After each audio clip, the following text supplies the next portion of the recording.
webinar hosted by the Euro-Atlantic Resilience Center here in Bucharest. I am Andrei. I'm a public administration expert and security specialist, and I will moderate the webinar together with my colleagues Nicoleta, Ciobanu, and Alexander Dimitrov.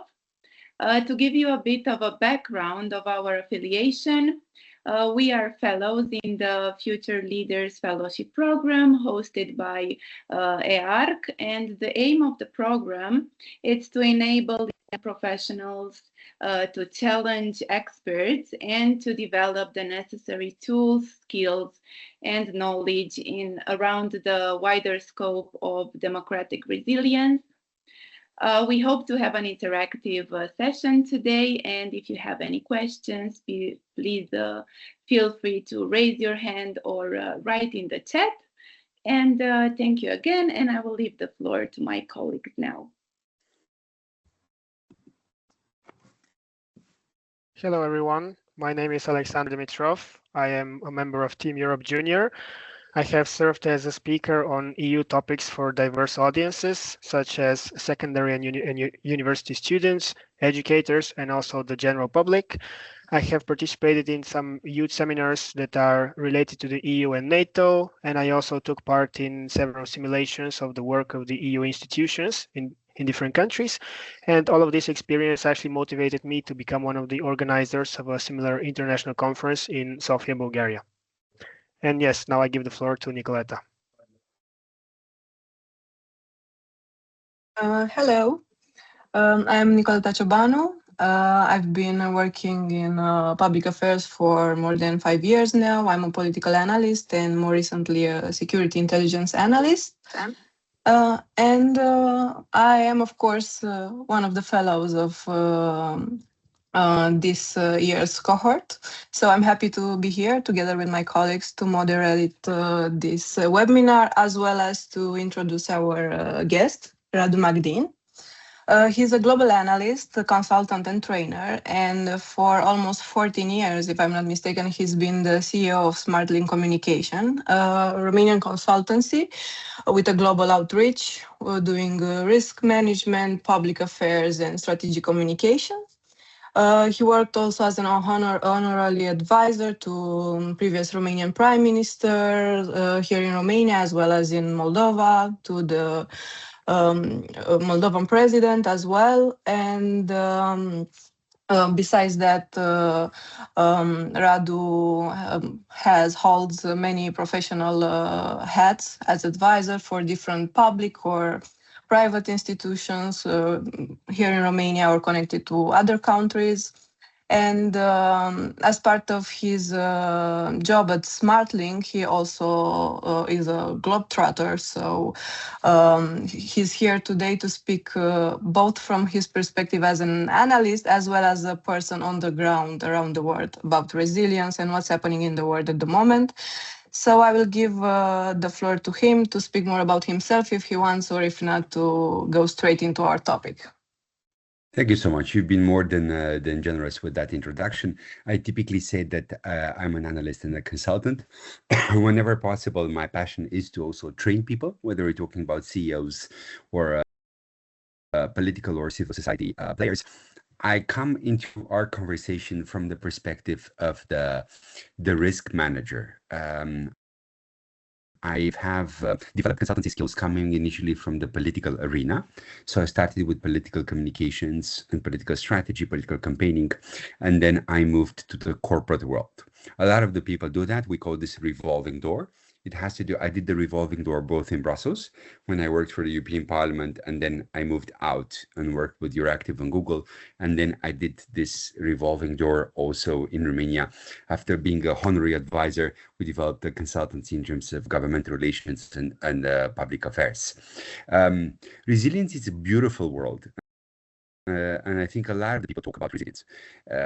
It's important to have this conversation. The angle which I know best would be political resilience. When I say political resilience, I mean, I've looked and I've seen a lot of situations when I advised senior political figures on how resilient they were, and because of the gravitas of these people, of course, how resilient the country was, right? Because when you're talking about a prime minister, a president, other senior figure in politics, your resilience is also in a way the country resilience, right? From this perspective, because you're the representative of the state. Respectively, I've had the pleasure to work with a lot of CEOs.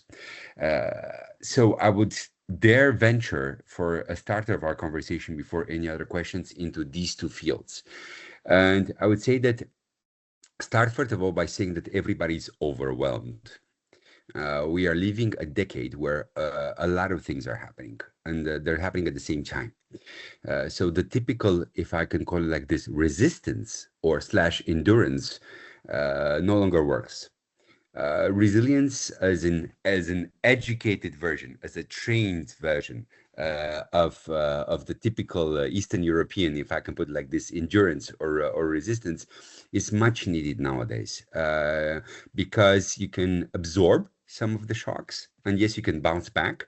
Speaking of let's say previous narratives around resilience, the problem is each absorption and each bounce back also comes with the cost of trust.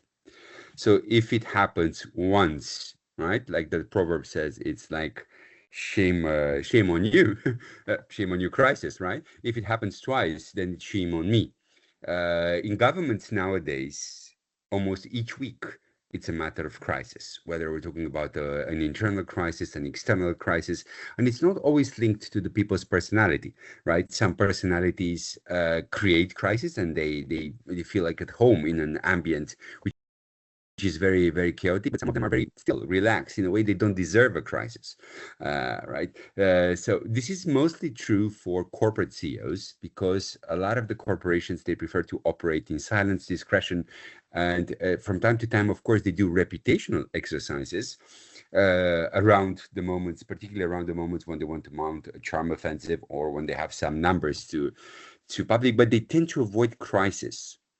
This is, let's say, the corporate rule, and this is one, I would say, a fundamental difference between CEO resilience and political resilience. In politics, we're kind of used to the idea that almost each week you can have a crisis, even a daily crisis. Overall, the problem remains, both for political leaders and CEOs, is this decade. This is a transformational decade.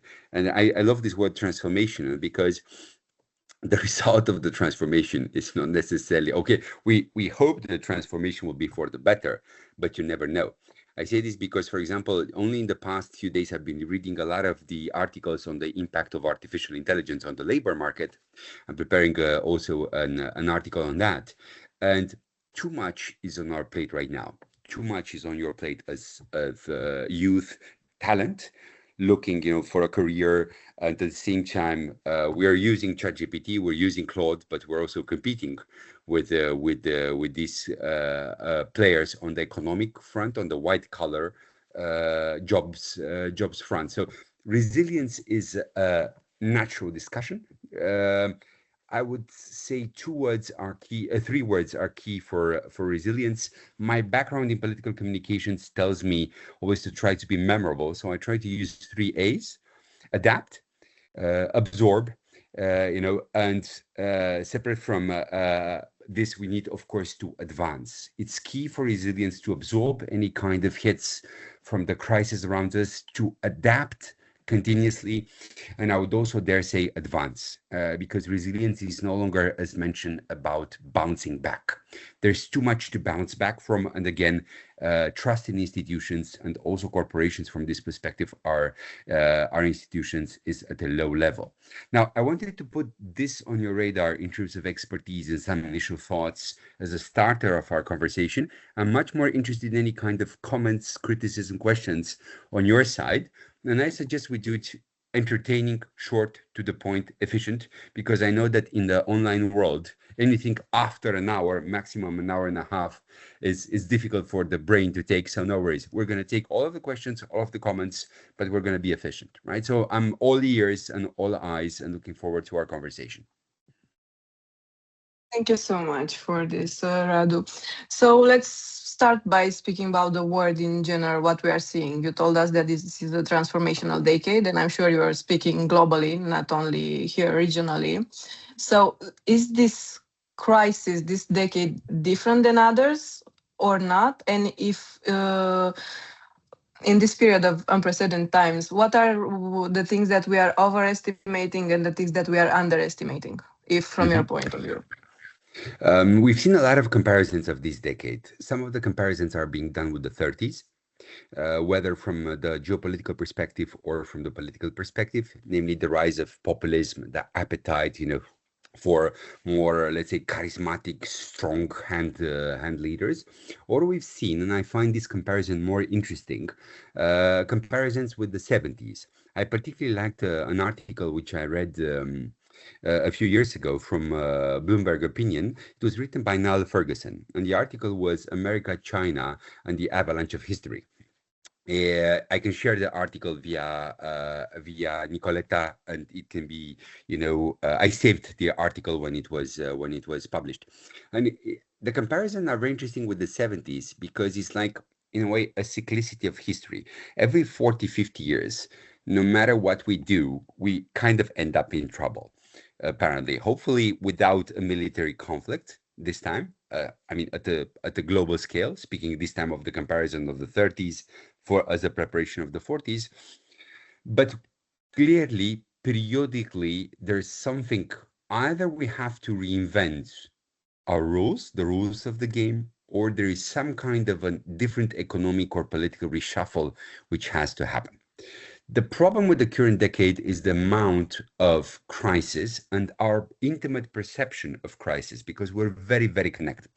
I'll give you an example. Today, I had a conversation with one of my friends who is a bit younger than me. She's in her 30s, and she told me, you're a bit older, you're in your early 40s.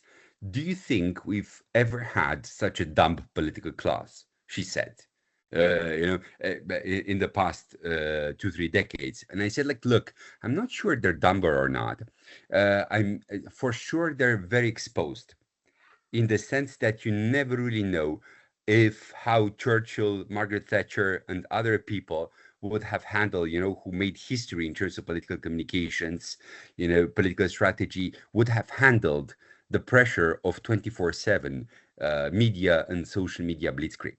Right? I think if, for example, you had a deep voice and you were speaking on the radio back in the 30s or 40s, you were lucky, right? Because you would connect with most of the people via the radio, and you have a deep voice. And congrats. You don't have to do this on a daily basis. You do this perhaps on a weekly basis. You inspire the nation and you move forward. Now, the pressures on leadership are much higher. And the pressure also on us, on individuals, are much higher because we're so connected, so interconnected, right? So this adds to the level of what we call perma-crisis, feeling of permanent crisis, and polycrisis, multiple crises at the same time. Example, 2019, we thought in Romania that it was a difficult year. We had some elections, we had some political conflict, but it doesn't compare, right, in Romania or in other markets to what happened after 2020. We had the health crisis. We had economic fallout after the health crisis. We had, speaking of resilience, I think we were pretty resilient as societies and not only.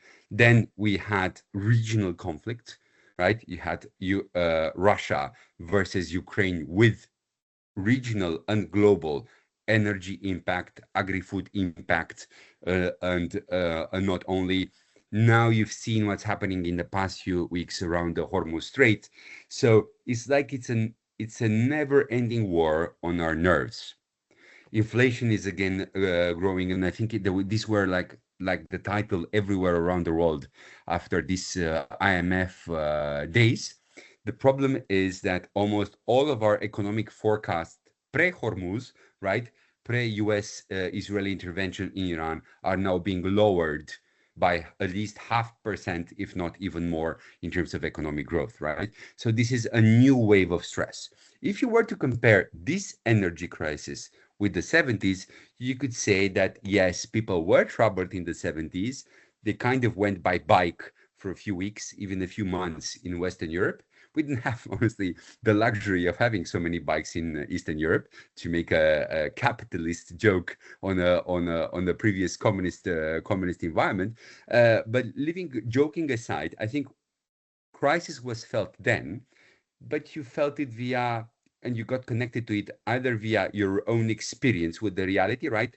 I no longer use the car, I use the bike because there is no more, let's say, access to gasoline, etc.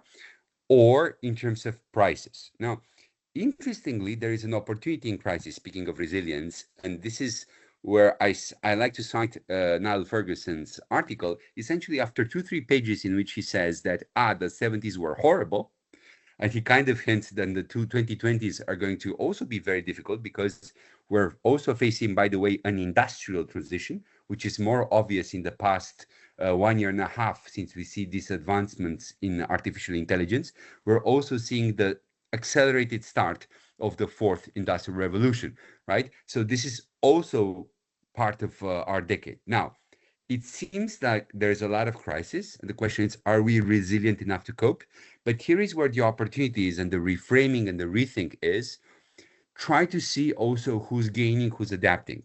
And Ferguson is very, very funny in saying, in one of his last paragraphs, he said, like, look, the 70s were very tough, but people have to cope, right? So we saw an increase in selling in booze, in cigarettes, in drugs, and others, right? So, like, for example, right now, if you are a psychologist, I think it's a great business. A lot of people are doing therapy. So there is an opportunity also in crisis from this perspective.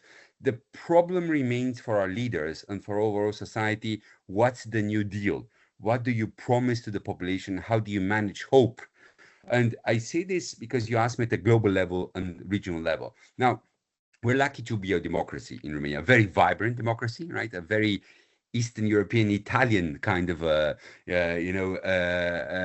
democracy from this perspective. But at least in a democracy, you can complain. And I think in democracy, because a lot of the economic fallout can be seen also in autocratic regimes. The only difference is they don't really manage to talk about it publicly, or they may talk about it, but they complain in small circles of trust, right? Like it happened with us back in the 80s. So everybody's feeling this crisis. It's not as if somebody is ultra resilient, insulated from all of this. What can be said, and this is a small, let's say, disclaimer over there, some of the countries who have, whether democratic or not, who have a culture of planning, and this is part of also the adaptation and preparation process, they cope better with the situation, right? I'll give you an example. There's a lot of analysis on Hormuz and Iran and the impact on China. But guess what? China has been already, having, a lot of reserves, in terms of oil and gas over there. So they've been storing, right? There's a lot of storage over there. Now, of course, that storage goes away after a few, based on your consumption, after a few weeks or months. But nonetheless, compare that with a country who doesn't really store, right? Or stores too little. And then, of course, you're more vulnerable to what's going on right now, right? So I think people are, on the one hand, adapting to so much crisis. And at the same time, some of the smarter countries are doing in parallel a new wave of planning and preparation to make sure that it doesn't happen twice, right? Speaking of storage, or speaking of other lessons in energy security or others. Great, thank you so much. So we were talking about the pressure on the leadership and how we're living in a transformative era. And I was wondering, as I was reading the 2025 risk report of the World Economic Forum, according to it, state-based armed conflicts are perceived as the biggest threat. And my question would be, what do you believe is the most underestimated global risk today? And how can analysts and leaders build scenarios and strategies in these uncertain times? Mm-hmm. There was he died a few years ago, but he was a brilliant man, a former defense secretary of the US under Bush 1, to my knowledge, Donald Rumsfeld. And he had a lot of funny paragraphs and citations, but some of them were even wittier than the others. And some of the people laughed when he said that there are known knowns, known unknowns, unknown knowns, and unknown unknowns, right? Until 9/11, I think a lot of people wouldn't, and it's easy to be a WEF expert or another geopolitical risk manager. A lot of them wouldn't have thought about mentioning terrorism, right? Until 9/11, when it became really big. Like, I think Bill Gates was kind of like, hi, he was smiling and waving at different conferences, talking, about health hazards across the world and the risk of, of an epidemia. I don't remember the word in English, right? The pandemic, global the pandemic, right? or just the It's pandemic? in English, right? So the pandemic, Bill Gates kept telling us, hey, there could be a pandemic in the future. Everybody ignored him. Then we had COVID. So from this perspective, first of all, you could see a return of previous risks, which now are low level from our perspective, or you could have a new kind of risk. I'll give you an example. I think Hollywood is great from this perspective. I know solar eruption at a magnitude that creates problems for our grid. Any kind of wacko kind of space competition, which ends up in some kind of an accident, and then you see something falling at the wrong moment in time, on a metropolis, right, making huge damage. So sky's the limit, and it's not a pun based on my current, on the previous scenario. So you could see a comeback of previous risks combined with new technological risks.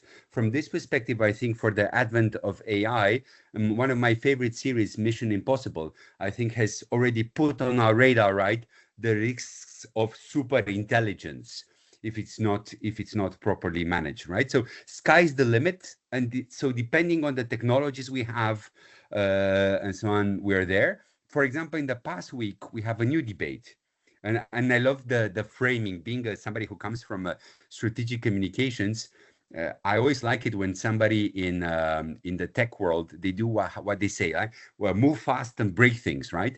And they have a story. Oh, is this ethical? Or, oh, we haven't thought about this. Could this actually take the world to extinction, right? So I love one of these titles this week, and it was Inside Anthropic's Concerns about Mythos.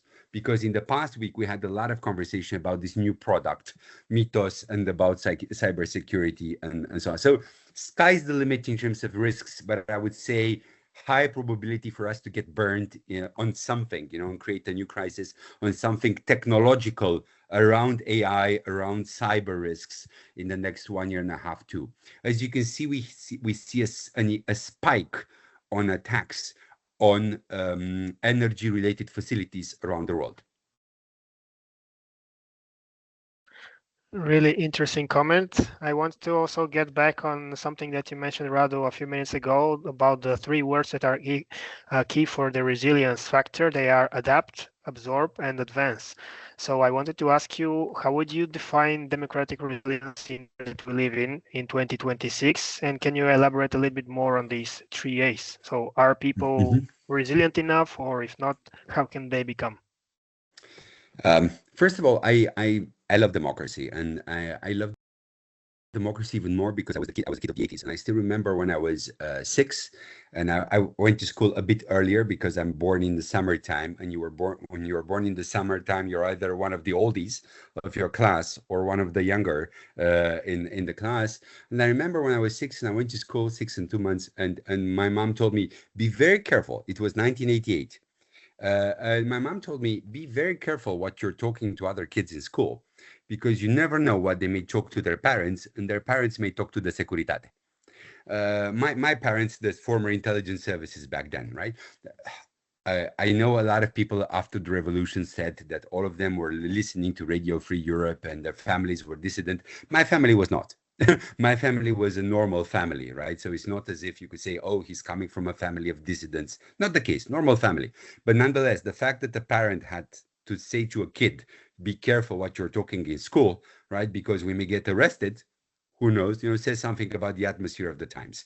So I cherish democracy a lot. I think we have a very chaotic democracy, very vibrant democracy, and this is good for democracy. In a way, and it allows for competition. Unfortunately, the quality of the political products and political communications is not great, because I think, speaking of the resilience element, I don't think we have been too resilient, including around the let's say the moment November, December 2024, when we canceled elections. I think that even like in that moment in time, I think we should have been faster in reporting publicly what was the situation, come up with the official state story. I think it would have been better for, let's say, democratic adaptation, right, and absorption of the shock, right, back then, and then adaptation. Yes, we kind of adapted after the cancellation of elections, we renewed the democratic exercise. We had a new president, a new government, and so on. But even now, we don't have a report published speaking, about advancing on this. Why do I say this? Because I learned something from our American friends. I think my generation was very much absorbing a lot from the West, because we believed we were dumb. We were not necessarily dumb, but we were very open towards Western European practice, best practices, and American best practices. And I always remember what an American teacher told me once in the 2000s. Transparency is to your advantage. Transparency protects you. And the reality is, if you're really smart and you're transparent and you have a good story, this is for your resilience in the future, rather than, and we see it right now, speaking of democratic resilience, who is under threat from hybrid operation, from information warfare, we see an advent, of conspiracy theories. So if we're not transparent, if we're not very careful, speaking of democratic resilience, we will be overwhelmed by all these conspiracy theories, because partially, without us realizing, elements of what we are not doing may confirm in some of the people's minds that we may be hiding something. So they may be thinking that that a scenario is possible. So I think we can be smarter from this perspective, both in Romania and in other countries. Of course, there is a lot of polarization, increasingly, which affects this polarization. It affects our democratic resilience. Why? Because the space for dialogue is less, and the moderates are less. People are becoming more and more radical to one side of the other. If you remember Trump 1.0 a few years ago, there were conversations that families were not talking to each other, because some of the people in the families were voting for Trump, some of the people were voting back then with Hillary. We're not talking about Biden, we're talking about like Trump 1.0. The truth is, this polarization is also, I would say, partially in Romania right now. Whether we're talking about people who are holding with or have a favorite in somebody in power, in the parties in power, who are kind of wrangling, or in opposition. I believe in competition, and I believe in storytelling, and I think our democratic resilience can improve if we are ourselves also as people better communicators, as public. So the audience, if we increase the audience pressure for more accountability, more transparency, a smarter conversation, I think it's better for all of us, and it consolidates our democratic resilience.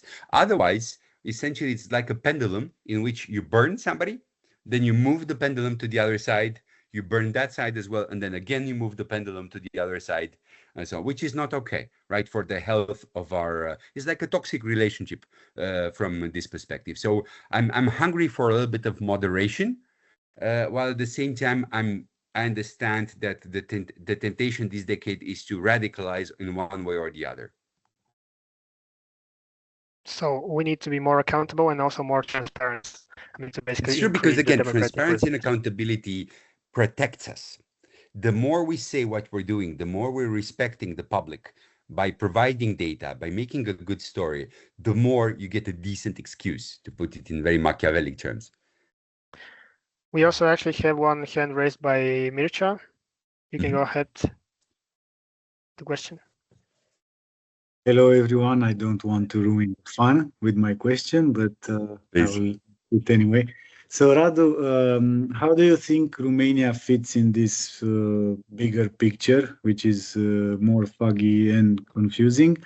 To whom do we look for leadership domestically and then, of course, regionally? Thank you. Thank you so much. It's a great question. I think first of all we need to grow up a little bit, Mircea. You know exactly what I mean because we're generation colleagues.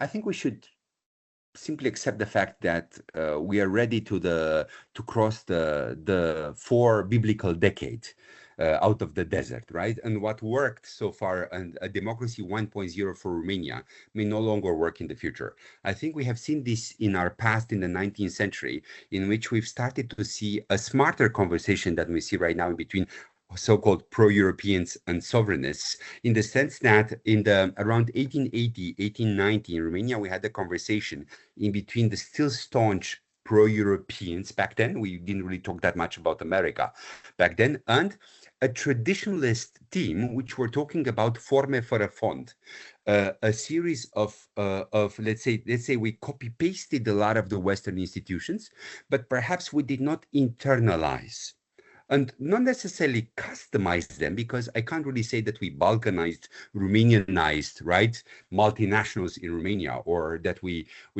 kind of Easternized, the Western model.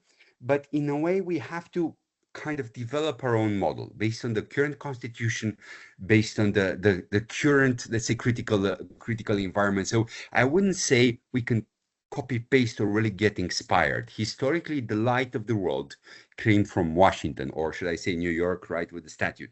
The problem we have right now is that we have a very pragmatic Washington. I will not use another term. I simply say pragmatic.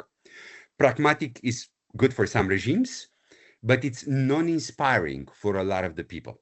Plus, these elements of pragmatism, there is a pro-business pragmatism. It's not a statecraft kind of pragmatism. Because, for example, in Nixon times, although Nixon was criticized, he was a statecraft kind of pragmatist. And in a way, also Reagan was a Republican pragmatist from this perspective, but he was using a statecraft. Now, America is not available for a model to copy-paste. And in Europe, and I'm afraid in Romania, this is one of the mistakes of our polarization, everybody's also a bit overwhelmed in Europe. And I'll give you the example from the 2000s. When we had our wave of education, we thought, and it was true back then, that the UK, France, and Germany, for example, they were depicted as almost perfect countries. Strong economies, strong civil service, right? So great civil servants and competent people, competent, talented political teams. Okay, not everybody was charismatic all the time, but you know what I mean. I mean, nonetheless, some competence of the political teams. And so now, if you're looking at trust, at polls in Germany, in France, in the UK, even over there, these capitals are overwhelmed. So everybody's in a way overwhelmed, and you can't really say, I have a model. When somebody's fresh, you can try to get inspired. So, for example, the first 2 years of Macron, of course, you find him inspiration, right? Because he's the beginning and so on. When the president is toward the end of his mandate, it's more difficult. I think Merz had a few months in which everybody was, in a way, honeymooning with him. But you can't really say, and I think Meloni, in a way, could be a model for some of them, but even her honeymoon is a bit over in Italy after a lost referendum. So we don't really have a model on the democratic front. And I think it's wrong for us if we're trying to import a model, which also, by the way, the Chinese are not officially exporting, right? Because the main challenge to the, compared with ideological USSR, the Chinese are not officially ideological and they're pragmatic, but nonetheless, they kind of hint. They do some kind of a virtue signaling, but not too ideological, right? And the temptation would be to say, I think it's the sex appeal of calm in the neurotic world. But the thing is, Romanians can't really be calm for right now, right? We can't really be calm because we have to manage a lot of the crisis. So I think it's also about talking to the people, giving them some sense of hope, trying to give some kind of victories. And from this perspective, I think any kind of model in the making in Romania should be a little bit less hashtags and beautiful photos, more and reforms speak and more victories. We need each month one big victory. Whether it's they say, look, Radu, from now on, look, Mircea, from now on, you complete this declaration for the IRS, and it's artificial intelligence, and it's 2 minutes of your time. It's no longer that much, and at least I'm satisfied. I get my passport faster, or I get a permit for a solar park faster. So a faster state, and if possible, please, beyond these reforms, I think everywhere around Europe we need more empathy, because everybody is living a more difficult life, and you never really know how much people are struggling. And when you're pushing it too much with technocratic speech, or reform for the sake of reform or for the sake of deficit, people will hate your guts, even though theoretically you're right, and something should be done for the health of the budget and so on, right? And this is an element of resilience. Why? Because for the state as well, because if, for example, in Romania's case, we burn out prime ministers too fast, then it contributes to our historic perception of political risk. I'll give you an example here in comparison with the Italy of the 70s and 80s, and I recommend you watch. It's a beautiful, interesting movie by Sorrentino. It's called Il Divo. Il Divo, it's the story of Giulio Andreotti. Andreotti was like a stabilization kind of figure in Italy, in the sense that in Italy they kept changing governments, but there was always an interlocutor in between different governments, this dealer in a way, Andreotti, right, who was officially prime minister on different cabinets.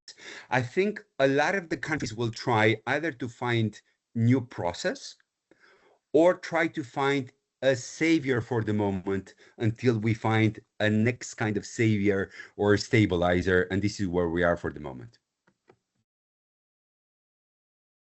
Thank you. Thank you. Thank you so much, Radu. Aurelian? Thank you so much, Radu, for your interesting discussion and assessments of the situation. And I want to go back a little bit, if you don't mind, to the 2024 election annulments in Romania, because you mentioned that Romania is, of course, a democracy and a vibrant democracy. And my question is, based on the speeches and all the public declarations and all the conferences the Romanian politicians did after the 2024 annulment of the elections, I don't think the level of democratic culture in terms of the Romanian political class is that high as some people expect us to think it is. So what's your assessment on that? It might be a tricky question, but my idea was, what's your assessment in terms of how well the Romanian political class understands in general what democracy means and the principles and values? Because the main players in the political realm understood that there was an issue with that specific political candidate, and there was no pressure from the insiders of the political realm to enact some measures before the election started. So my question, it's as it is. I just lost you for 2 seconds. My apologies. I swiped my laptop and it went like this, and then I swiped back. So I heard the questions and everything you said. Thank you so much. I just missed the last 2-3 seconds. So I would say the following. There are more people with Western-minded democratic principles than you think. Unfortunately, a lot of them, you don't really see them as political communicators, or they come from time to time as political communicators. They get some kind of a semi-senior to senior sometimes position within the party, but they don't really grab power, right? And because they're not the main communicator or leader of the party, it's more. I would say from this perspective, the Hungarians and the USR are lucky at this moment in time. I'm not playing politics, I'm simply saying my analytical side, because I think the leaders, they seem to be looking and practicing better the appearance of what a democratic leader would be looking into, which I think it's not necessarily, I'm not judging instincts, I'm judging appearances. I think the PM right now is too busy with the PM job to be also PNL leader, to make a comment on him on this side. And I think the PSD leader is even less interested than previous leaders in the appearance of of making the PSD too democratic. And this is this is their problem because they're losing part of their votes. It's not your problem, my problem. From this perspective, we see very few of them have the guts to actually, although they acknowledge problems, for example, in the media ecosystem or in the social media ecosystem, they still play a so-called new politics, speaking of lessons learned after an old playbook. And you can't really do a new political kind of, life in case you don't start implementing at least some principles. And I know I don't say this in the sense of virtue signaling, right, and hypocrisy, but in the sense that from time to time, make it look like something. There's like this interesting YouTube clip, which apparently was a fake because the lady apparently didn't have the study, but it was a very famous initial TEDx talk with the lady from Harvard who said, fake it till you make it, right? So at least they could have faked it 1-2 years until they made it. Why do I say this? Because if you remember December 2024, almost everybody said, and I love the citation, we understood the lesson which was given to us by the Romanian citizen. And I think we should have framed this, right? I love this. 1.5 years later, I don't see them practicing what they're preaching, right? Which is sad because there was a moment of opportunity. Some of the people were not a lot of people were radicalized, but I think we may see even more people getting radicalized by the fact that you said, okay, I got the popular signal, I'm going to do a different kind of populism, of politics and not return to the populism kind of way. Leaving aside any kind of formal remarks and and articles on or indexes, speaking of articles from The Economist in the past months and so on, I particularly love the upbeat framing, right? Like democracy isn't in such a bad shape as it may seem, right? Claimed the Economist recently. I would say that we are still an only partially mature democracy. And that the question is how that maturity comes. Will we be like the wine? Simply by our democracy getting older, will the wine become better, or it will become a poshirka, right? A bad wine with the passage of time, right? Because of the storage in the wrong kind of cellar, right? So from this perspective, I think we have still a vibrant civil society. Social media helps in Romania because at least from time to time, the outcry manifested over there on some proposals, they make authorities to backtrack. So it's like instant feedback, in a way, instant democratic feedback on some policy proposals, which some of them honestly aren't that great. So overall, I'm optimistic. And there are moments in time because we brief a lot of investors. And one of the questions from investors is, speaking about new, more radical parties or about specific context, is, do you fear for Romanian democracy? I mean, do you feel autocracy? Now, there's two things. First of all, we see a rise in polls, speaking about the end of this Moses without Moses, 40 years, in the desert of Romanian democracy, right? We enjoyed. It was a prosperous desert, right? But it has to change. It has to evolve. We need a new recipe, economic model, and so on for the future. Interestingly, after really wanting a lot democracy, we're seeing an increase in sex appeal for a strong man or a strong woman. So I think this should be on your radar. This is disturbing. Not only in Romania, but also in other democracies. Amid crisis, people are saying, we want somebody stronger. Now, we don't have the product. When I was asked, do you think Romania are gonna enter into the hand of an autocrat? I said no. And I was asked, why not? And I said, why? Because I don't see the competence of autocracy. What do I mean by this? It's easy to be a populist, but in order to really be a good autocrat, as in efficient Machiavellic autocrat, from this perspective, you have to be more prepared. I mean, Orban prepared for 8 years, his next 16 years. He still got defeated eventually, right? But what I mean is he prepared for 8 years his initial 4 slots of electoral slots. You could see this also for other more professional parties. I think we can still be relaxed in Romania. Our parties are not that professional to grab power and hold power. right? At the same time, unfortunately, because they're not that professional, we're still going to be swinging in disappointment land in terms of, let's say, quality of public policies. I hope I replied to your question. Yes, you did. Thank you so much, Radu. Thank you.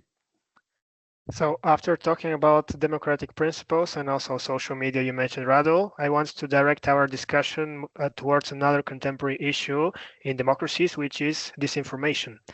And unfortunately, we have a lot of disinformation nowadays, and many people do not know what is true and what is false on the internet. So my question to you is, do you believe that democracies are adapting quickly enough to this information evolution? And if not, how can they do it in order to be more resilient? I think we went through different stages. One of the most illuminating books I've read, whose name I forgot, unfortunately, I'm not too fresh. I changed some flights yesterday, was a book talking about the Middle Ages and the discovery of the printer. And it said that immediately after the dissemination, the industrial dissemination of the printer, we had a big wave of disinformation because nobody could really control the quality of the prints or what was. I'm just instructing in a very polite, democratic way my daughter to bring me some sparkling water. Right? So essentially, each time there is a lot more information on the market, we have a big disinformation problem, and we're flooded with information right now, and we don't really have a good big brother filtering this information. So it's a very hard fight. We had this initial instinct for fact checking, but when fact checking was at a limit political, and including clashed with some populist clash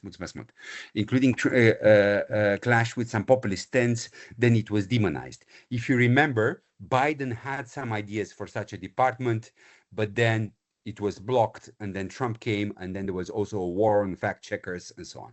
So I think that fact checking is interesting, monitoring is important to understand narrative trends and so on, but we still need, speaking of resilience, and I mentioned competition, we need to be better. We need to better communicate our message. I try to frame this more in terms of message dominance.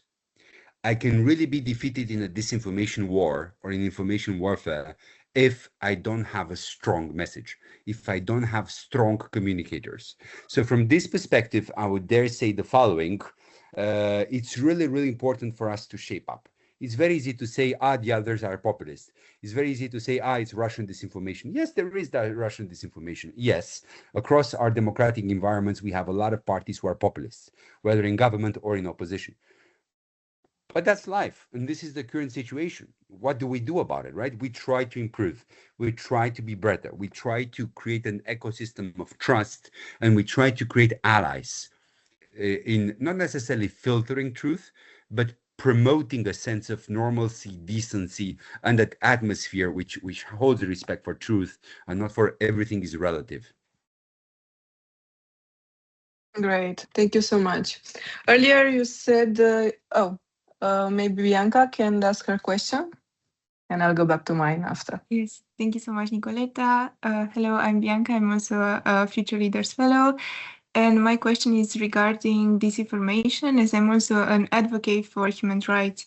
And many of the messages that are present in the media are dehumanizing to certain individuals, also to certain countries that are coming from a different regime. So my question is, how can we fight it as youth? How can we build trust, or how we can help fight, let's say, disinformation or misinformation? What we can do besides checking sources and besides sharing the trusted ones? If you feel comfortable, be present, be part of the conversation, be present as an analytical voice, as an influencer in the growing influencer and so on, because all of us were part of different communities. Now, of course, if you're a savvy introvert, it's your choice, and I respect that, right? And we can fight it by different means, right? Fight disinformation from this perspective, right? Join a specific, let's say, fact-checking team, or trying to promote narratives perspective correspond to the truth. But I think it's really important to speak and about how we define again. I think and calm, decency, and normalcy are going to be in high demand, I think, in a few months' time from now. If I were to cite President Trump a few months, I think a month and a half ago, he said, people tell me they're tired of so much winning. The truth is, I think in the past 1 month and a half, I'm so tired of winning at a national level, at an international level, when I see the prices going up, when I see different compounded crises at national level. So I simply want to be bored. Normally, when I was younger, and I still believe I'm young, I used to want to have also an interesting, exciting life. Believe me, I no longer want to have an exciting life. I want to have a boring, stable life, at least for a while, a few months' time, in which we can have a decent conversation and so on. So I think this pendulum will be again swinging, because this is a really crazy decade. And believe me, you will find a big audience from this perspective if you're promoting a good cause. If you're promoting even more with progress of technology, humanities, if in a way a return to our humanity from all points of view, and a return to humanities, to arts, to any kind of other inspiring stories and so on, this is fundamental in the future. And this is what I would do. And I would try to package everything in an appealing story. Right, because this is what buys people in a good sense, right? This is what we sell: a good story. A good story can really move mountains. Unfortunately, in a lot of the disinformation narratives, the storyteller of that conspiracy theory or of that disinformation is a talented person, but on doing the wrong kind of job. And we need symmetrical kind of storytellers, passionate storytellers, who can inspire people for the better. Because I still believe it's a better pitch, as we were grown with stories, that right always prevail. We just simply need for people who think they're on the right side of history to assemble the storytelling, which can then inspire people for the better and so on. It's possible even in the mightiest of places. So, for example, New York historically was the most capitalist city in the US.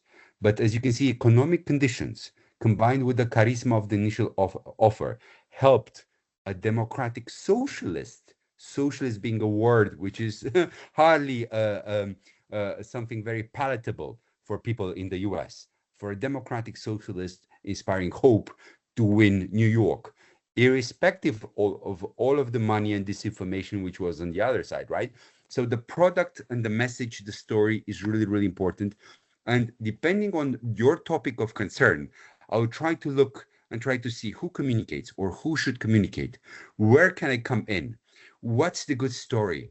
What's the end game? I mean, beyond accumulating frustration, because that basic idea for disinformation and other information warfare is you want to create nervousness or frustration or sadness in a specific environment. How do we reverse this, if not necessarily to happiness, at least to some sense of hope? And hope, I think, much more than happiness, is what we need, speaking of resilience, right? Because I don't think that somebody who lacks hope is a resilient person. You can only be resilient if you're a hopeful person or a hopeful organization, right? This is also why you're resilient, because you're bouncing back, right? You're adapting and you're evolving. Thank you so much. Thank you, Radu. I want to come back to something you said earlier about a friend of yours asking if the political leadership today is dumber than before, or what's happening there. Experiencing, advising leaders, meeting them, also from your analysis experience, I'm wondering how much of today's perceived uncertainty is real, and how much is a failure of strategic communication. Because we've seen since the pandemic, this discrepancy between what political leader wants to share with the people and what is actually perceived, especially here in this region. The pandemic and then the war in Ukraine were two important things that were scaring the population. So what do you think? What's there? They cannot communicate, or it's actually like the times are actually more and more uncertain? Both. So first of all, I always say to people that separate from spinning, what we're doing as spin doctors, as strategic communicators, and so on. This is a term for people like me when they're coming close to a politician, a political leader, spin doctor, right? A strategic communications and strategy kind of guy or lady, right? So I always say, separate from communications, you have the situation on the merits, per fond, as we say, right? On substance. The reality on substance is one of turbulence. So we actually have crisis. It's not just the perception of crisis. Now, when you actually have crisis, you have to move faster to seem competent, to seem caring. The problem is you have to find a first instinct and recipe, which is necessarily shallow because you don't always have the information. You have to be present. If I were to give the example of 9/11, Bush was announced, he was at a school somewhere in the US. He was taken from there, and then he was in 24 hours sent to New York to be on the street together with Mayor Giuliani back then, and so on, right? In case the president and the mayor wouldn't have been there, people would have said that somebody's missing in action. The same when you have floods or when you have other issues. Now, for floods and other stuff, you can say directly you or via community that you're going there, right, for natural disasters. For other kind of things, you either announce a first step quickly to make it sure that I'm going there, I'm doing that, and then you're coming back with after a more assessment, a stronger assessment of the situation, and you're moving further. Without efficient crisis communications on so many crises, whether you like it or not, you're going to see a dilution of popularity each month. At the same time, a well-managed crisis can really boost you, including before elections. So, for example, in 2002 or 3, Schroeder won another mandate because he was very good with floods in Germany. Normally, he should have lost elections, but because he was good with flood management as a chancellor, he won a second mandate as chancellor of Germany. Merkel's initial successor, when Olaf Scholz from the SPD became chancellor, after coming from a region with floods, after coming from one meeting from outside the meeting room, he seemed to be smiling and laughing. So that was interpreted as a mismatch in between whatever he was doing in the room and the more serious context, right? So these kind of issues is important. Also, I would like to put something on your radar. Normally, smart teams never exhaust the main leader. So you don't always have to see the president or the prime minister. You need also a secondary, right? Whether it's the director of communications, the spokesperson, a minister, somebody else from an agency. You don't have to be, you're not Superman or Superwoman, right? As president or prime minister, right? If something happens in Moldova, it's not as if at each corner of the day, in each corner of the country, in each part of the day, each corner of the country, Maya Sandu has to be there. It's not everything is not the president's job, right? So from this perspective, I would say you need to prepare, you need to learn from previous crises, and if possible, you need to do some kind of a follow-up. I'll give you an example. More than 10 years later, I think we have launched the hospital for severely burnt people. I think it was launched months ago in Timișoara when we had an outcry in 2015 with Collective, right? Why did it take 11 years for us to do a hospital dedicated to people who have this medical condition? You know, it's still a mystery. Speaking of trust and delivery, right? The reality of a hospital taking 11 years from a shock, from a situation which shocked the country, also says something about the trust in institutions delivery. Thank you so much, Radu. I want to come back to multipolarity and leadership. And I was wondering if it is a suitable context for leaders to seek new partnerships, and if yes, what strategies should they enforce? And in the same context, what distinguishes a resilient leader from a reactive one?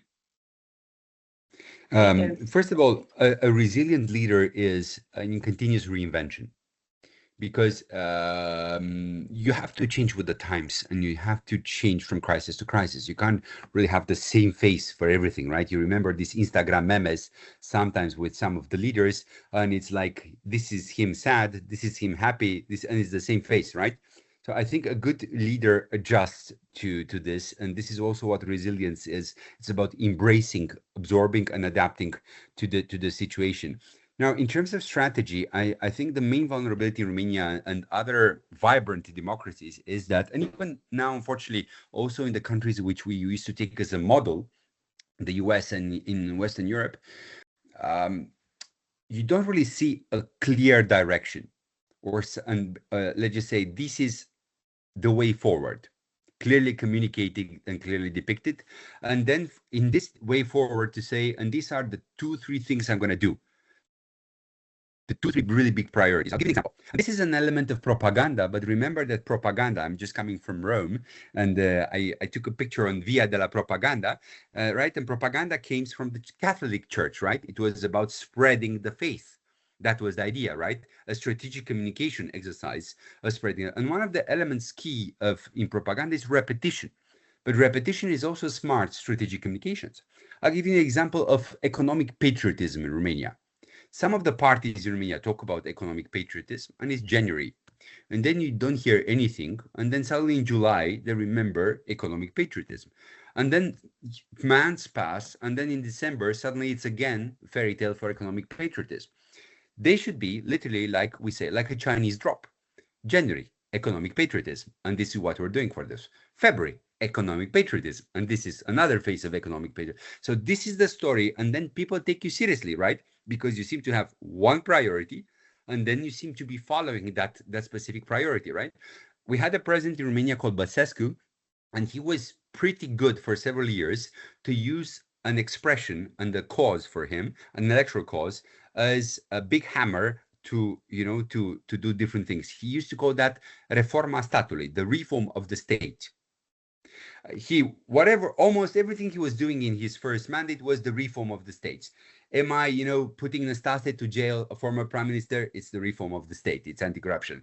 Am I doing this? This is also the reform of the state, and so on, right? So he depicted it, right, as the reform of the state, him being the reformer, right?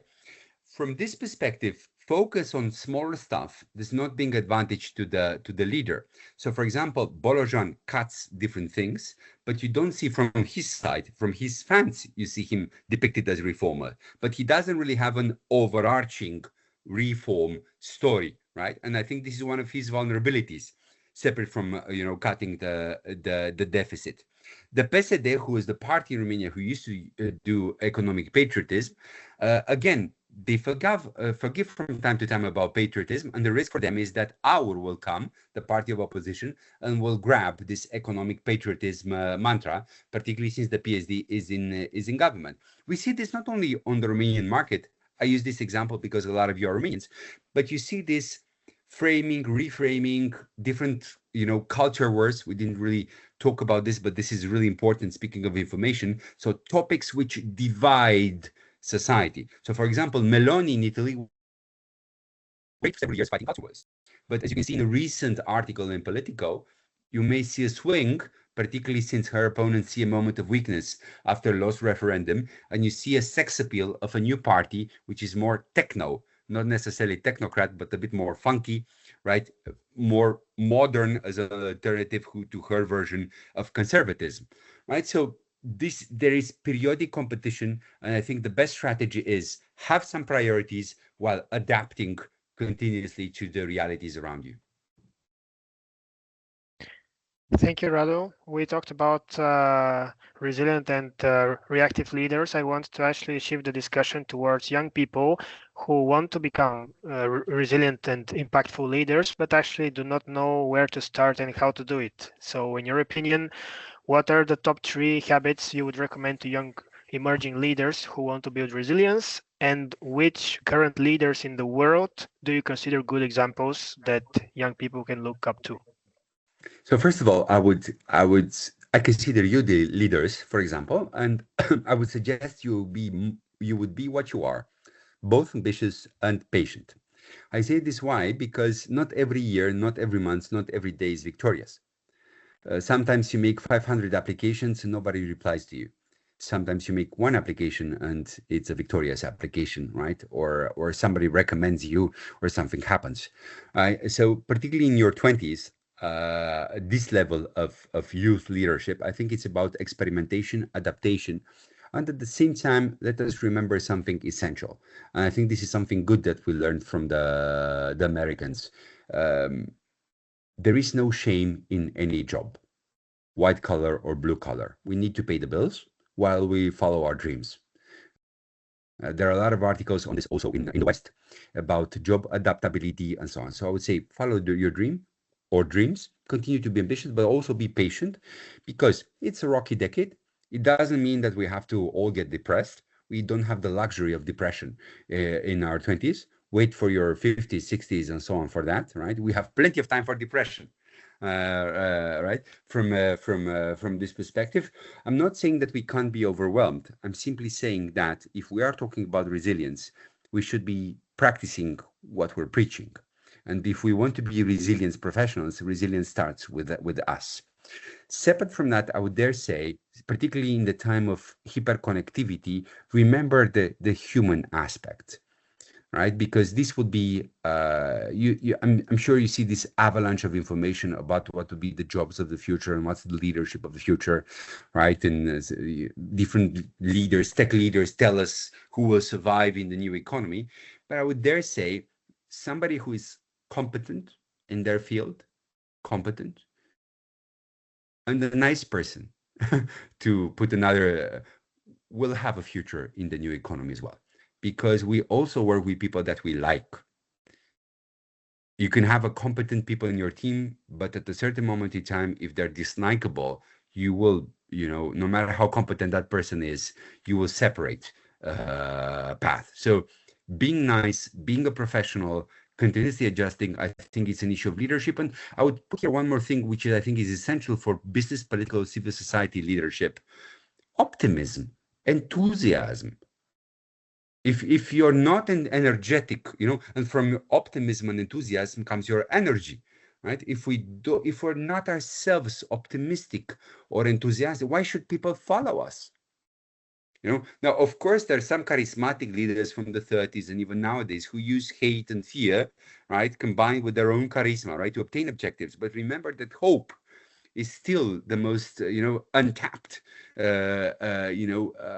emotion that we need nowadays. So I would dare say that ambition, patience, optimism, adaptability are key for leadership, whether political or business, in the years to come. Thank you so much, Radu. Going on this subject, you spoke about adaptability. How would you say in more details, maybe, what separates leaders or young leaders or leaders in general who survive crises from those who actually grow because of them? Because, yeah, adaptability, but how? Do you have some examples? Maybe going back to what my colleague asked about, I don't know, which are the resilient leaders of today? What makes the difference between a leader who perform well in a stable time but fail in crisis, and vice versa, maybe? The best test of success and resilience in politics is renewal of mandate. So you pick from younger leaders who have renewed their mandate. Sometimes because of the positive, sometimes because of a negative campaign. I don't think, for example, that Macron would have gotten a second mandate unless he would have had a polarization with Le Pen, which was a more exhausting kind of a character for the French. And it was easier to paint a negative campaign on, on the scare game on Le Pen. Look how difficult it will be for somebody else in France against Bardella. Bardella is young, he's optimistic. It's very hard to start a scare game on Bardella from this perspective in the future. Look in Greece, look at Mitsotakis. Mitsotakis, when he came to power, he was in his 40s, but looking like in 30s. He has a successful renewal of mandate. Look at resilient Zelensky, reinvention in times of war, right? Now, you could say that he also has the human and professional skills because he was an actor, right? He could better work on the form, separate from the substance. And you can find such examples, right? So renewal of mandate is a sign of resilience. If you don't renew your mandate in politics as prime minister or president, I'm sorry, you're not really successful. A comeback is also a sign of resilience, right? Trump was resilient. He made an operation comeback 4 years later. Not necessarily youngie. You could call him an oldie and goldie because he said we're living a golden era, right? This is why I'm saying he's a goldie. In terms of business, the fact that you're not fired, this is a great sign of resilience, right? As a CEO of a company and they don't fire you, right? So, for example, in Italy, they just changed Cingolani, a CEO of one of the strategic companies, Leonardo. It's a really big and important company in terms of defense. I wouldn't say that he was resilient. Okay, he will reinvent himself, but let's just say he didn't know also how to play his political cards and so on. For leadership strategies now, I would dare say the following. You need to have smarter people than you around you. And you also need to make sure that beyond communications, because I think this is the biggest risk right now for a lot of leaders. We see, in fact, a lot of communications, but we don't see a lot of actual results. So, for example, I look at some of the ministers in Romania and abroad, and I see a lot of hashtags, beautiful photos, and so on. But then I see no follow-up to a lot of the things which are painted over there to justify activity, right? So you put something on Facebook each day to show that you have been working, but you don't necessarily see that. See the balloons, who have started now with Teams. So Teams knows that right now I'm doing a charm offensive without necessarily doing something on the merit. So this is what I would say. This is essential in terms of resilient leaders. Almost always, on a duration of more than 3 years, these leaders are reinvention masters. They're chameleons in a good sense. Particularly in turbulent times, very few leaders who start like this, let's just say, are going to be 3 years later or 4 years later the same, because in a way they change and they adapt with the times. Very few of them have remained the same. Life has changed them in a way. Thank you so much, Radu. We have seen a lot of what's going on globally, regionally, and also with our leaders today. So briefly, I just want to add something now. I'm curious about how important is emotional intelligence and the team's maturity in building a resilient and smarter decision-making process. Yeah, emotional intelligence is very important because we take decisions with our heart, and then the brain justifies our heartly instinct from this perspective. So this works best in politics. You like somebody, right? You like Justin Trudeau. So, for example, I'm not a Canadian voter, but I really liked it when Justin Trudeau danced the Bhangra. The guy would do anything for a vote. Now he's out of politics, but I remember when he was pitching himself initially for prime minister, he literally went to different weddings where he was invited, and he wore, to show diversity, different content. So me seeing Justice Trudeau, dancing the Bhangra in an Punjabi kind of suit at the Punjabi Canadian friend's wedding is an example of emotional intelligence, and it looked natural on him. He didn't seem to struggle to do that. And I think this is in a way a secret. We have a Romanian actress, Mrs. Andrei Marin, who was a TV star, I think 15 years ago with one of the TV shows. And she had an interview afterwards and somebody said like, "Oh, Andrea, you're so natural. How come you're so natural?" And she said, "Well, in order to be natural, you have to work a lot." And this is the reality. I mean, Trump, I'm in a way, I've been trained in this field, so I can recognize based on people's eyes, body language, and so on, if they're bullshitting me or not, or if they're trained or naturals. But for example, I can tell you that Trump is mostly a natural, whereas Obama is a trained charismatic. But Obama is such a trained charismatic that you really, unless you have a specialized eye, you can't really see the training, because he's so well trained that he seems a natural guy. And speaking of storytelling, I would like for you to give you a homework. Please spend 15 minutes of your time to go on YouTube and search Barack Obama DNC as in Democrat National Community, National Congress or whatever, you know, their meeting spots. Barack Obama DNC 2004. And you will see his speech when he was still just a senator of Illinois. And it's a beautiful, beautiful speech. And it tells you the story of his life blended with American myth and the story of America. And it's such a beautiful combination of emotional intelligence, strategic storytelling, and resilience. Because it's also a story of resilience, because his life is framed as the story of a rise, but not a continuous rise. You will see. I'm not going to spoil the story. Check out this video. So emotional intelligence is key. I went to do a presentation at my kids' school because they invited part of us parents to come and have a chat with people who are not early age like my daughter, but closer to end of high school. And one of the experts in future careers said IQ, EQ. Of course, you have your IQ. I don't know all of you personally, but I'm sure you have EQ. And they mentioned, interestingly, for the other kids, CQ. And they said cultural intelligence.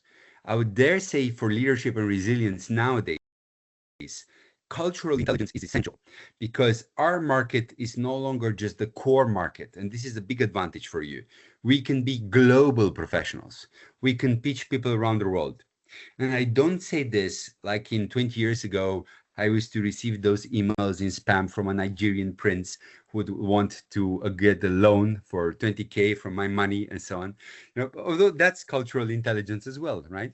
I remember, I think it was news 2 years ago or a year ago, there was one lady who was sending money to Brad Pitt because apparently Brad Pitt kept sending her messages saying that, I can't really say this publicly, but I have problems with money. If you could help me, right? So, you know, there's some a market even for that. But I'll give you an example.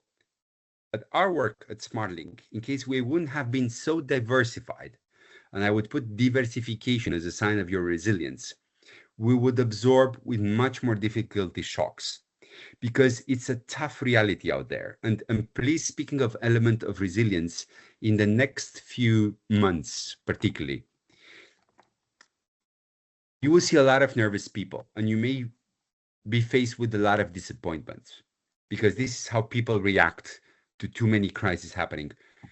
Be patient. I mean, and try to take it easy, right? Because life is also full of disappointments. Sometimes a door closes, or, you know, or gets abruptly shut, you know, another door opens. The important thing is for us to be open in general, to understand what we want, to try to connect to different networks and networkers who can be useful to us to spread the joy within their own networks. Map, by the way, also your own network. I think this is essential for resilience, and also as an element of resilience and diversification. Please also think about the following. Do I have something, a niche, which is so unique that no matter what, people will need me? I'll give you an example. Brain surgeon, right? Or a specific niche in biochemistry or something. Or am I more of a generalist? If I'm more of a generalist, I should really be a great generalist. Or I should really be knowing, you know, trying to get also 1 or 2 extra skills, which would be my competitive advantage. Because this element of diversification and analyzing your own competitive advantages is a key element of you advancing this time. We can't advance unless we have options. And Rich is about having options. I will tell you a very short story that I liked. When I read the first magazine, I think it's called 1837 or something. I don't think they still publish it, from The Economist. A few years ago, The Economist, they also had like a monthly. And in the first number of that monthly, there was an interview with Chris Rock. And you may know Chris Rock from the Jackie Chan movies. He's a Hollywood star, and so on. And he was asked in that interview, "Hey, Chris, why are you doing things on Broadway? Because you're rich. I mean, you have a lot of money as a Hollywood actor, and you're rich. I mean, why do you bother working? And particularly since being a theater actor, you know, on Broadway, it's exhausting. Like, why do you do it?" And the guy says, "You know what? I do it because I believe that actors who are doing theater are better than actors who are doing Hollywood. I know there is more work, but I want to improve myself. I know that I'm rich, but I don't know for how long. You know, money comes and goes." So like and then he concluded, rich is about having options. And I think this is a key lesson for us in terms of resilience. We're not really resilient unless we have options. You saw this with energy, right? We diversified, let's say I'm taking a theoretical case, your country Australia from Europe. You diversified from Russia and you moved to Qatar. And then this crisis started. And then Qatar can no longer deliver to you. Would you have expected a year and a half ago for you to have problems in the Qataris, you know, that's tiny, nice, rich country who doesn't have enemies, right? Because they can pay their enemies, and so on, to be left alone. See, it's an irony. Somebody diversified, but apparently they weren't resilient enough. I think Australia will also buy Norwegian. They will also buy Libyan. They'll also buy Algerian or something, right? So in a way, we have to put our eggs into different baskets. And I think this is a fundamental lesson for all of us. Thank you so much, Radu. From the moderator's part, this would be all, but maybe a few more minutes, 5 minutes for 1 or 2 questions, or if there are more hands raised, maybe you can keep your answers brief, just for everyone to have the chance to ask a question. Sure. I see Tudor. Tudor, yes. So, Radu, you underlined the importance of communication and transparency several times in your debate. And I'm wondering if our politicians, or more broadly, the East European politicians, are ready to learn how to communicate and invest in the technologies that will help them communicate better. And lastly, can we see politics without TikTok anymore? Thank you. I think you have to be present on all platforms. I'm starting with the end. I think if you're not present on all the relevant platforms, don't complain that there's a jungle out there and you're not at least one of the, you don't have to be the Leo of TikTok, right? You don't have to be the lion of the jungle, right? We have Călin Georgescu for that. I'm joking. But you can still roar, right? Or you can still be a tiger over there, you know, saying hi from time to time, or you can be a beautiful squirrel. I don't know. So from this perspective, I would say it's important to be present. I'm not sure that they're not present, or I'm not sure they're not technologically savvy. I think they do have, a lot of them, a problem of delivery. Delivery is a problem, how they're communicating it. And this problem around the world is even stronger with men, unless you see a really, really skilled man. Like, for example, Trump right now, old age may catch up with him, to put it very diplomatically, but he was much fresher as a political communicator in the campaign and so on. But in general, what I noticed, women are much more serious about themselves and about improving, rather than men. Men in politics are more self-sufficient. There are exceptions. I give you the Obama exception recently, right? Mitsotakis is another example, right? But for example, most of the Italian competitors to Mrs. Meloni were squashed by Mrs. Meloni, because Mrs. Meloni trained a lot, you know, to become who she is. She knew that in a way she was coming not necessarily from an inferior position, but in a macho country, you know, in an environment in which she had to project strength.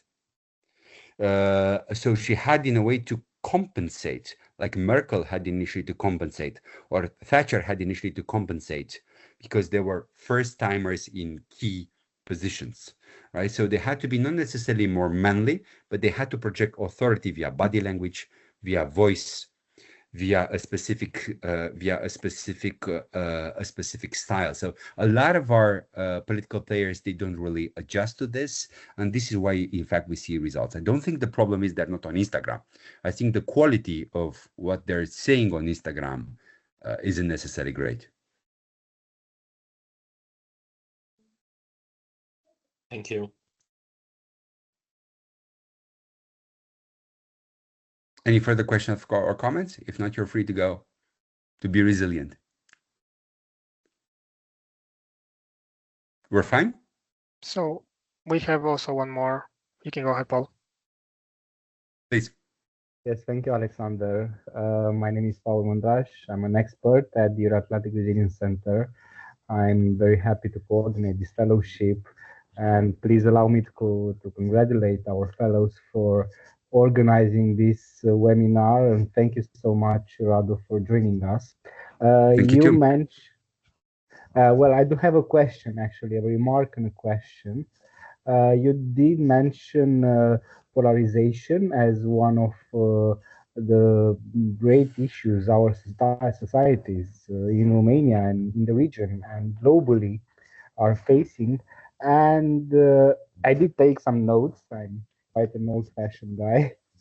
And you mentioned some mechanisms to increase our resilience, and I will just point them out.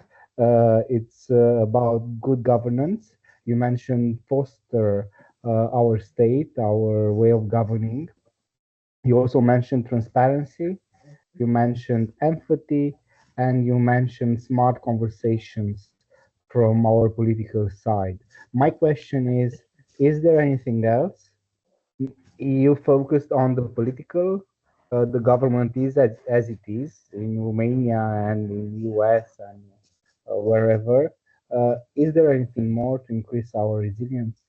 How can the whole of society contribute to diminish this polarization? Because indeed, this is the age of hyperconnectivity and also the age of algorithmization.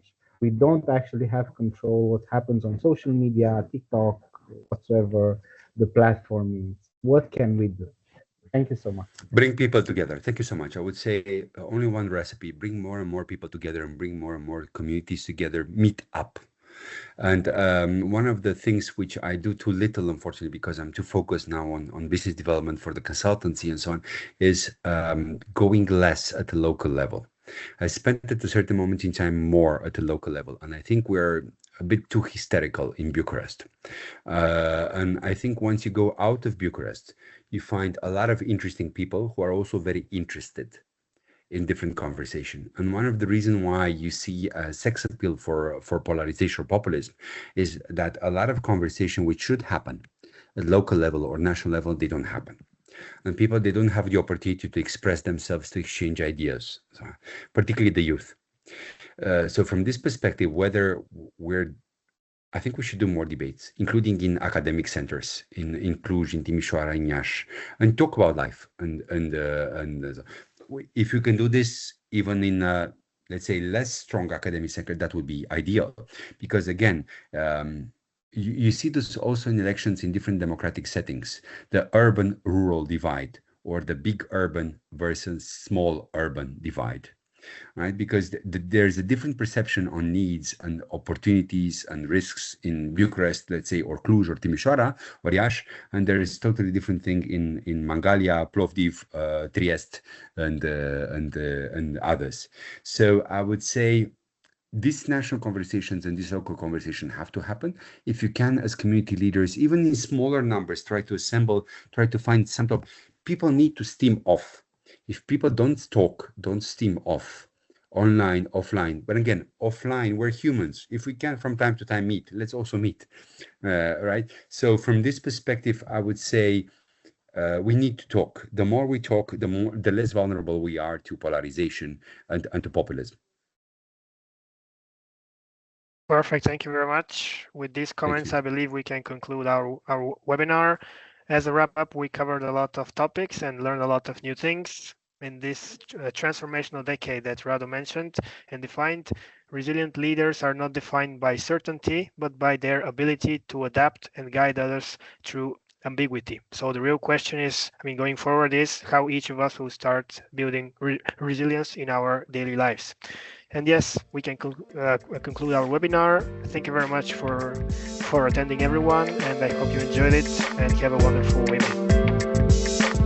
Thank you very much. Take care. Thank you so much. Thank you, Radu. Bye-bye. Bye-bye.